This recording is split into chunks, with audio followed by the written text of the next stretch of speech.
Hey everyone, thanks for tuning in or watching this 10th the presentation on the results of the 10th quarterly survey on North, South and East West cooperation carried out by the Centre for Cross-Border Studies. And I thank once again the brilliant Ben Rocher, research associate with the centre, but also a PhD candidate at Queen's University, who has helped to put together the analysis of the results of this 10th quarterly survey. So that's for the period from, correct me if I'm wrong here, April to June 2023. Yeah. What I'm going to do, if you don't mind, is I'm just going to share the screen with you now so that you can see then an overview of the results for this 10th quarterly survey.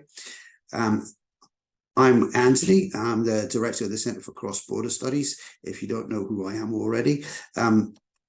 Just to before we get into the actual result, reminder of what these quarterly surveys are about. They're really done in order to give us an understanding to the extent to which the conditions for cooperation, that's North, South and East, West, and relations between civic society organisations and local authorities on the island of Ireland and Great Britain are being safeguarded, are being maintained following the end of the Brexit transition period and the beginnings of the implementation of the protocol on Northern Ireland, or if we like to use more modern terminology, the Windsor Framework.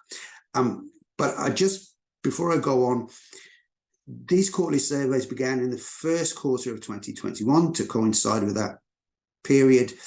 But I just want to stress that these surveys are looking at the conditions for North, South and East, West cooperation and some of the issues that might be raised by civic society organisations and local authorities on the island of Ireland. There may be issues in terms of cooperation, in terms of relations North, South and or East, West, but they're not always necessarily directly related to the protocol or to Brexit. Brexit may have actually shone a light on some issues that predated Brexit, or other events have kind of shone a light on some obstacles to cooperation. So although it coincides with that period, and many of the issues that may be raised are related to the implementation of the protocol and to the general fact of the UK having left the EU.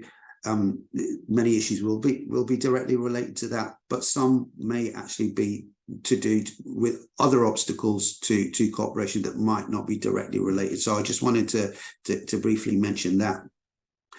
And the reason that these quarterly surveys, now this is the 10th edition, are specifically aimed at civic society organisations and local authorities on the island of Ireland, is just because of the concern that we had in terms of when the UK and the EU were looking at, this is during the negotiation period around the UK's exit, they were looking at who was involved in specifically North-South cooperation, not East-West. Both the UK and the EU undertook a mapping exercise, and when they published technical notes kind of explaining what this mapping exercise was about, they did both admit that hadn't necessarily captured areas of informal, local and community level cooperation. And that was a matter of concern for us, and we wanted to ensure that those who are involved in those types of absolutely vital cooperation, that we capture what their cooperation activities are like at the moment. So I just wanted to emphasize why it is that we're looking at those particular respondents. We are really, really grateful to all of those who have been responding to our quarterly surveys, as I said, now in its 10th edition. And we're especially grateful to those who keep on responding. And that is now, as I'm sure Ben will point out, that is now the vast majority of the responses that we get are people that are repeat responders, which is really, really important. But we really do need ongoing help in terms of responses to future surveys, and we'll be opening up the 11th quarterly survey very shortly, because it's only through gathering that information that we can then raise issues that are coming through that are important to civic society and to local authorities on the island of Ireland. And I keep saying this, and I'll repeat it once again, this really is a marathon. It's not a sprint. This is an ongoing process. The protocol, or the Windsor framework, it's a process. It's something that will need tweaking constantly. So we have to bear that in mind. There isn't an end point to this anytime soon. It's an ongoing process. So I just wanted to emphasize that. We actually, these quarterly surveys, the responses, the research briefings that come out, the written analysis, the detailed written analysis, these don't just sit on shelves. It's not some information that we gather purely for statistical purposes. We actually then use the information, actively use the information when we're trying to ensure that we do protect North-South and East-West relations and cooperation. And one of the means, not the only means that we use to do that, is through the ad hoc group for North-South and East-West cooperation, which the Centre convenes, who are regularly meeting with those who are responsible for the implementation of the protocol and other important decision makers of relevance to North-South and East-West cooperation in the context of the UK's having left the EU. So I just wanted to also emphasize that there's a practical end to these quarterly surveys, and it's really important that we get that information so that we can be informed when we are meeting with these important decision makers. So I'm going to hand over now to the brilliant Ben Rocha, who will take you then through the actual the results of the 10th quarterly survey. So I'll hand over now to Ben. Thanks, Anthony. Hello, everybody, and hello again to those of you who have joined us before, and welcome to anybody joining us for the first time. Now, today I'm going to give a general overview of the results of our 10th quarterly survey on the conditions for North-South and East-West cooperation. Fuller analysis is available in the research briefing, which is out on the CCBS website now. Today I'm just going to give an explanation of the data and a breakdown on the respondents to this survey before heading into the substantive parts of the analysis around the experiences and perceptions of cross-border contacts, cooperation and collaboration, both in the North-South and East-West dimensions, and the broader attitudes toward the protocol and the Windsor framework. So in this round of the survey, 93% of respondents have completed at least one round of the survey.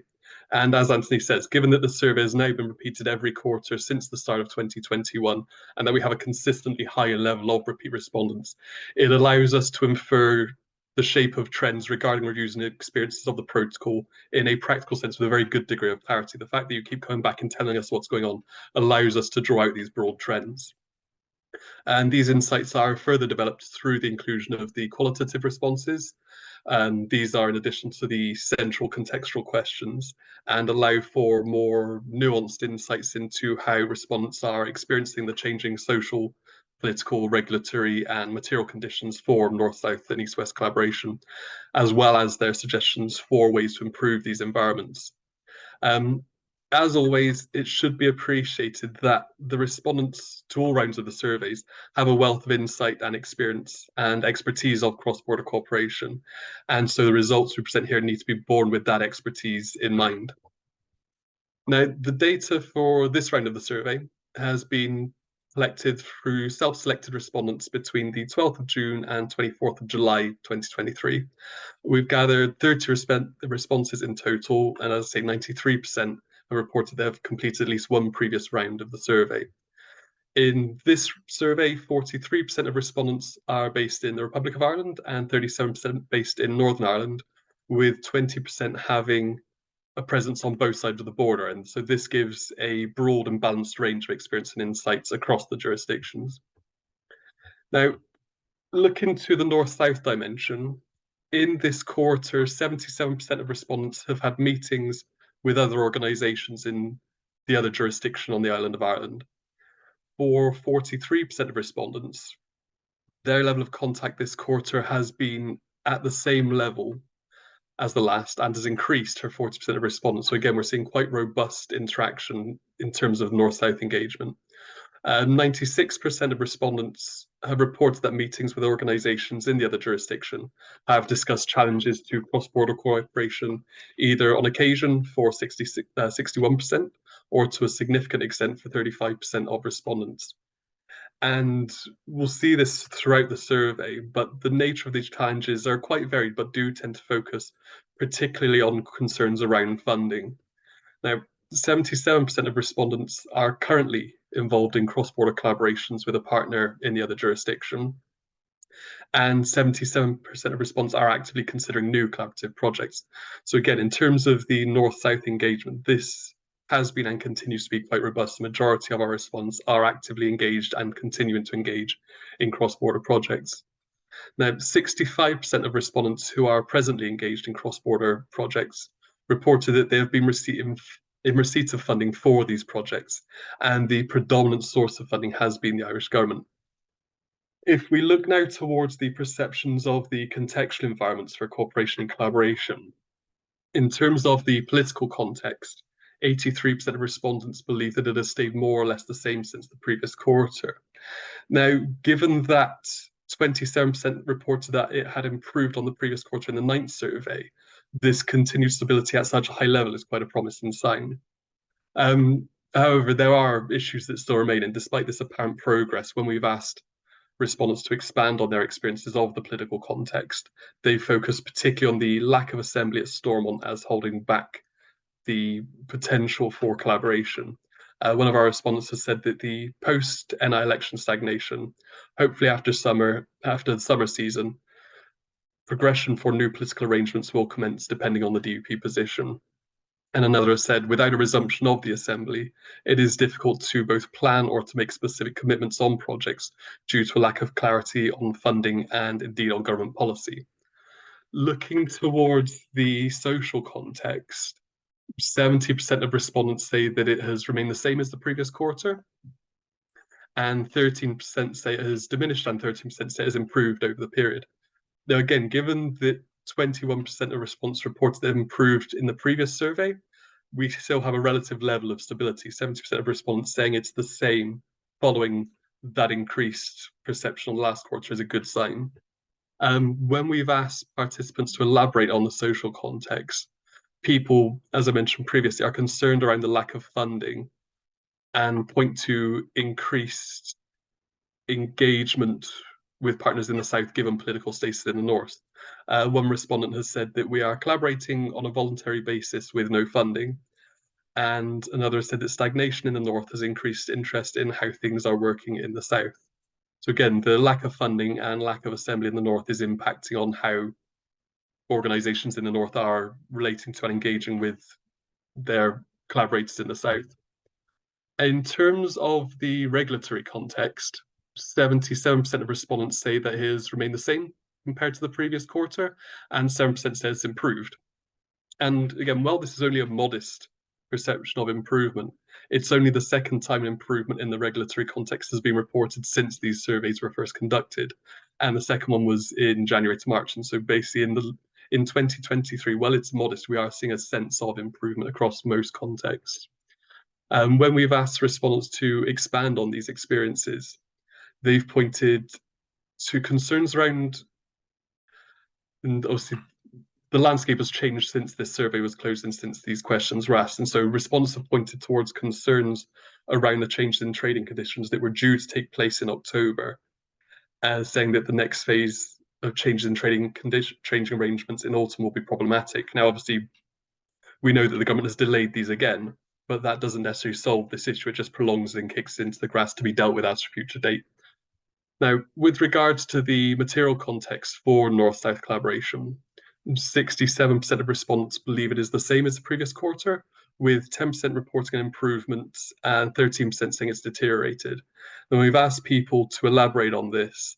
They again point to the uncertainty around changes to trading conditions in the autumn and funding concerns, with one respondent saying that wider sources of funding or being able to avail of wider sources of funding will all help materially against the backdrop of no budget agreed and punitive financial action from Westminster. Now, when we've asked response for broader suggestions for improvement, so beyond the specific questions we've asked here, we've asked what would make the situation better. And there have been suggestions for improving access to funding for cross-border travel infrastructure and for suggestions for all-island approaches to climate change. One respondent has said that there should be an increase in cross-border transport links, particularly at the strategic level. The rail links will encourage travel between both sides and reopen old connections that were useful in the past, including things such as freight. There is a concern that issues raised by grassroots organisations, e.g. a lack of interest in North-South cooperation, are not being heard, and that conditions are not being adequately resourced in order to maintain cooperation. And finally, somebody has said that they would like to see a more urgent approach to convening a meaningful North-South and East-West initiative on climate action stability involving policymakers, academics, and the business community, and particularly bringing in farming organisations and unions. And so we've got lots of food for thoughts and lots of ideas on how to improve conditions, both North-South and East-West moving forward. Looking now towards specifically the East-West dimension in terms of contact and collaboration. This quarter, 53% of respondents reported having meetings with organisations in Great Britain, and 67% of respondents say that this is the same level of contact as the last quarter, with 20% reporting that their level of contact had increased on the previous quarter. And so while we're seeing some positive moves here, it is still well below what we're seeing in terms of the North-South dimension. And we can see this moving forward, as 81% of respondents reported that meetings with partners in Great Britain discussed challenges to cooperation on occasion for 63%, and to a significant extent for 19%. And these, again, are focused primarily on challenges around accessing funding and the potential implications of regulatory divergence as Great Britain potentially moves away from Northern Ireland in regulatory standards.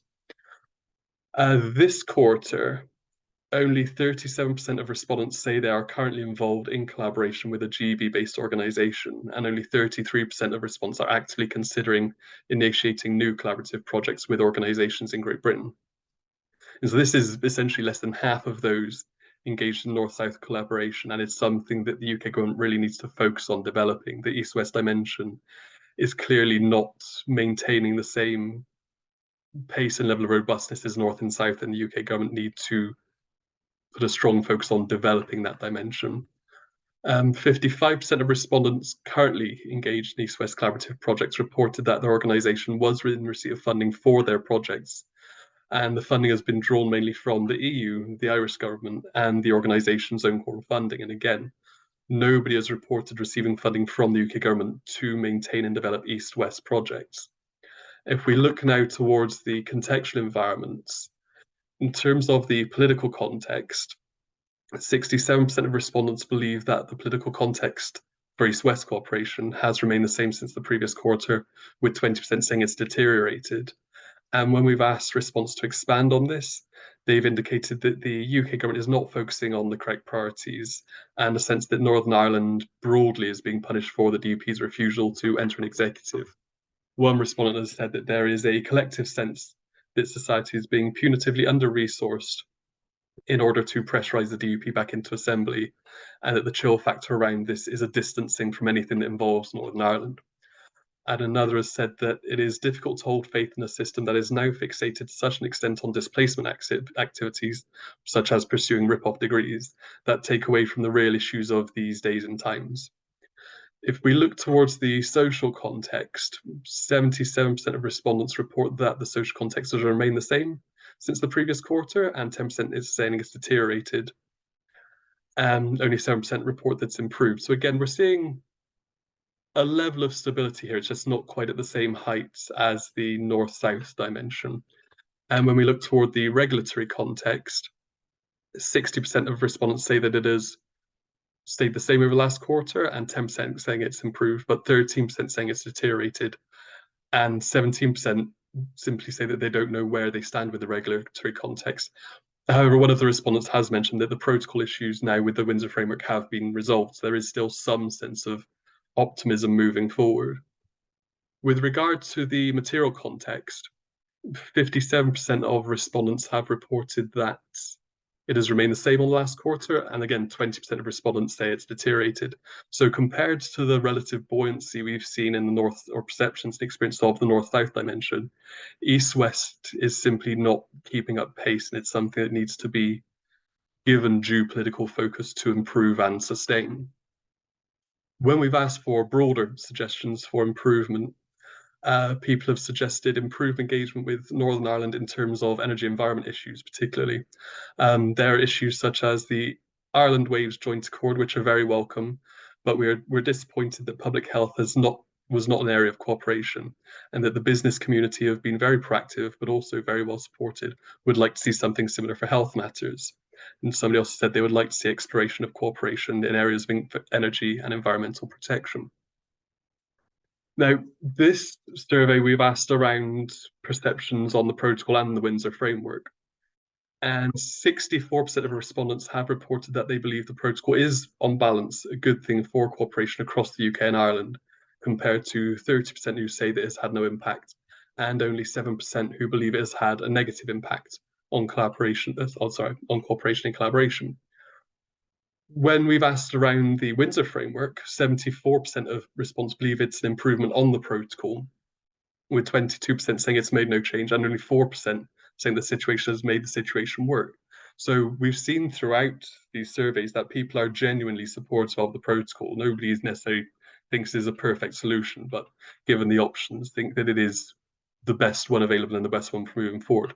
That the Windsor framework is now seen as an improvement on that is something to be welcomed, and hopefully that momentum and motivation can continue.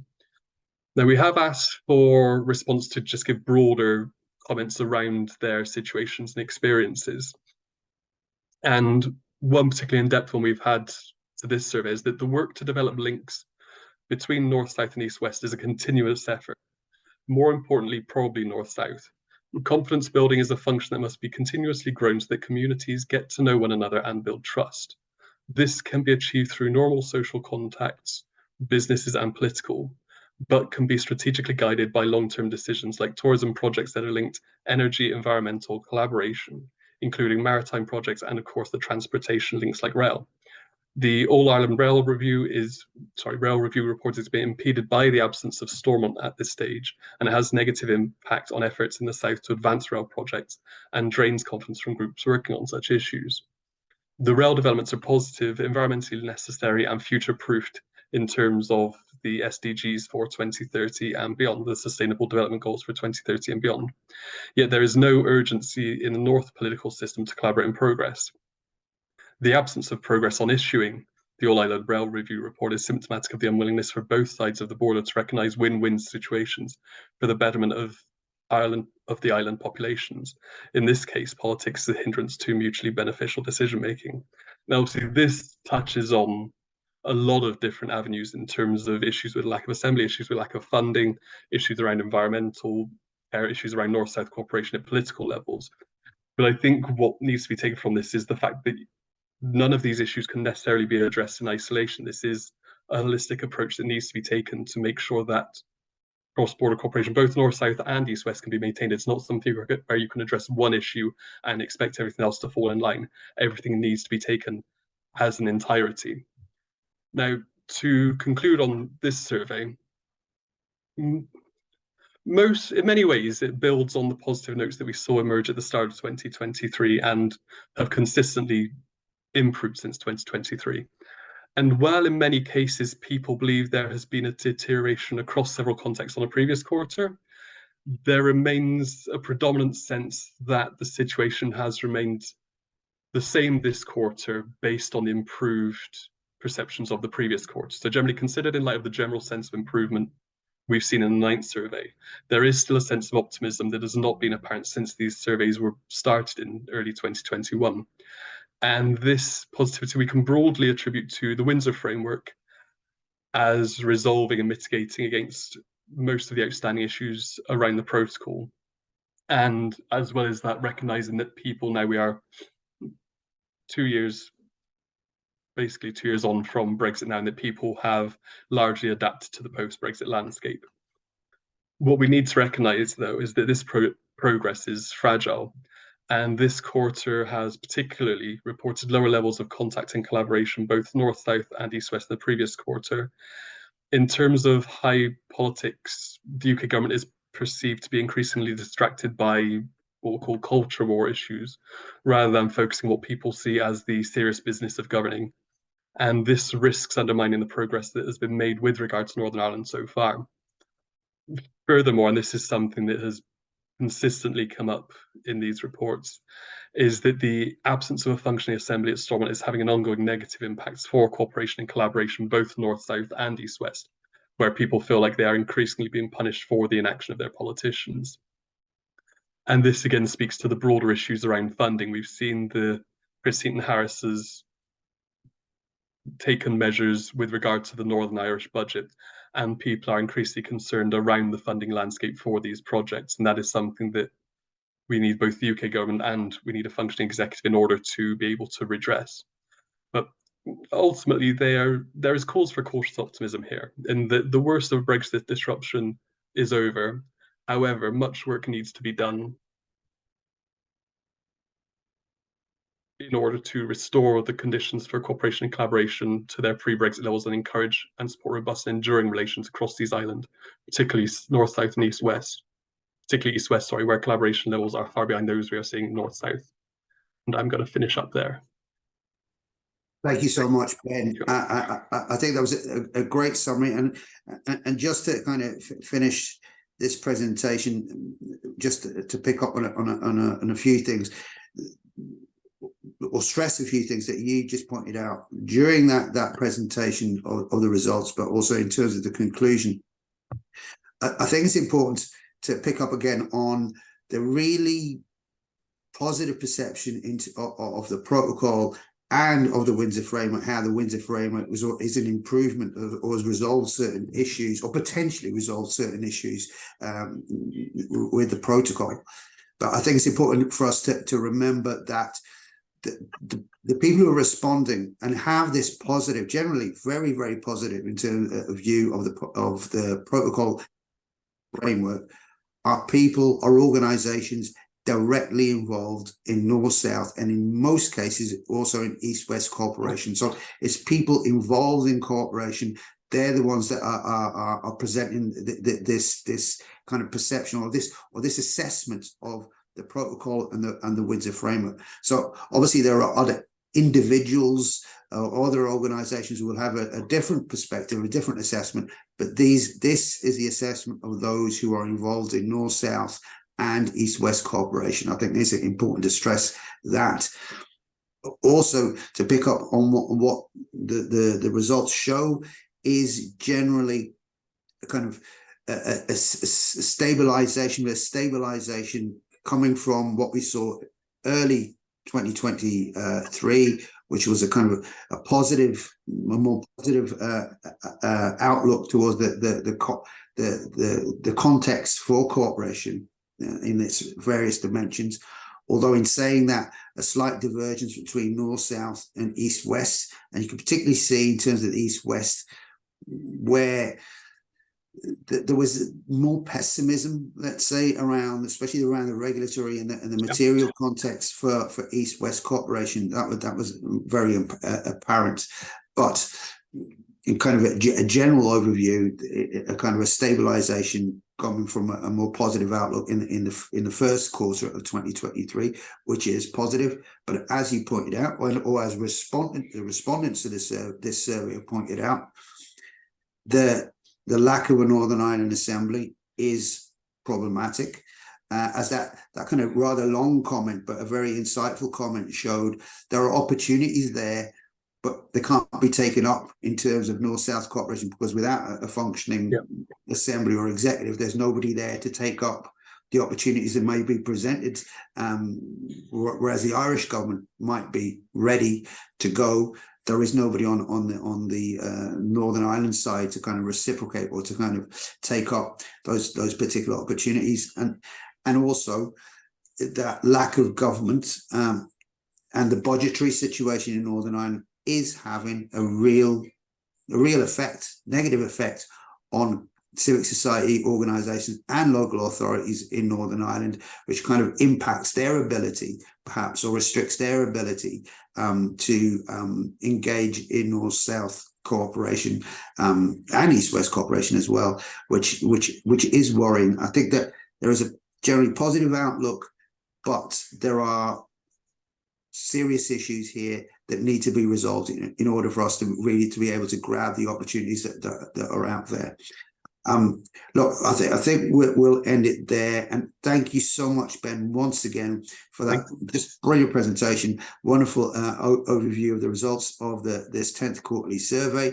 And to you who are watching, hope to see you again when we release the results of the 11th quarterly survey, which is opening very soon. Thank you so much, and goodbye.